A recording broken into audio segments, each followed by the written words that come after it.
Des nouvelles fraîches arrivent pour vous. L'OL, surpris par le PSG, perd la tête de la D1.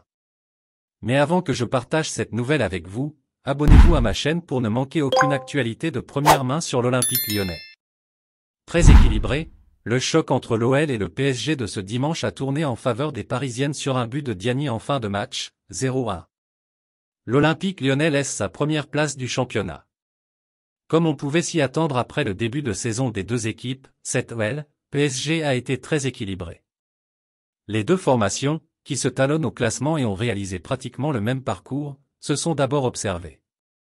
Après une dizaine de minutes, ce sont les Fenotes qui ont pris le contrôle de la rencontre, avec quelques situations plus ou moins franches, 8e, 11e, 19e, 26e.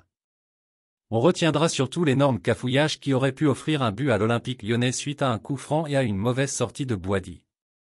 Du côté parisien, Diani a représenté la principale menace offensive de son équipe, sans que cela aboutisse ou fasse trembler Christian Andlé. Laisse déjà un like sur cette vidéo pour rester au courant de tout ce qui se passe à l'Olympique lyonnais. Un PSG beaucoup plus réaliste.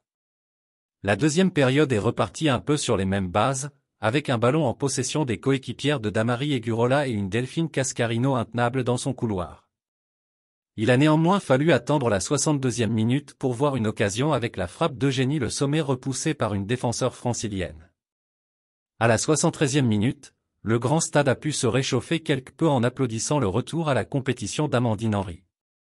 Sur la fin de partie, Paris a un peu plus pointé le bout de son nez, suffisant pour ouvrir le score par Diani sur un corner, 0-1, 87e. Peu dangereuse jusqu'à là, les joueuses de Gérard Prêcheur ont su se montrer très réalistes pour l'emporter sur la plus petite démarche.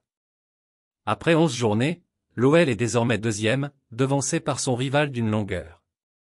Une très mauvaise opération dans la course au titre, et surtout un résultat pas de bon augure avant la fin de l'année, d'autant plus qu'il faut maintenant basculer sur la Ligue des Champions avec deux affiches cruciales contre Arsenal, 15-12e, et la Juventus, 21-12e.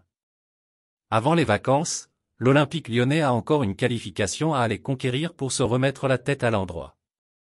Et puis, fan, quelle est ton opinion sur cette nouvelle? Laissez votre commentaire ci-dessous car votre avis est très important pour les gones. Avez-vous aimé le contenu? Laissez votre like et abonnez-vous à ma chaîne. Maintenant, je vous apporte une autre nouvelle fraîche de l'Olympique lyonnais pour vous. Merci.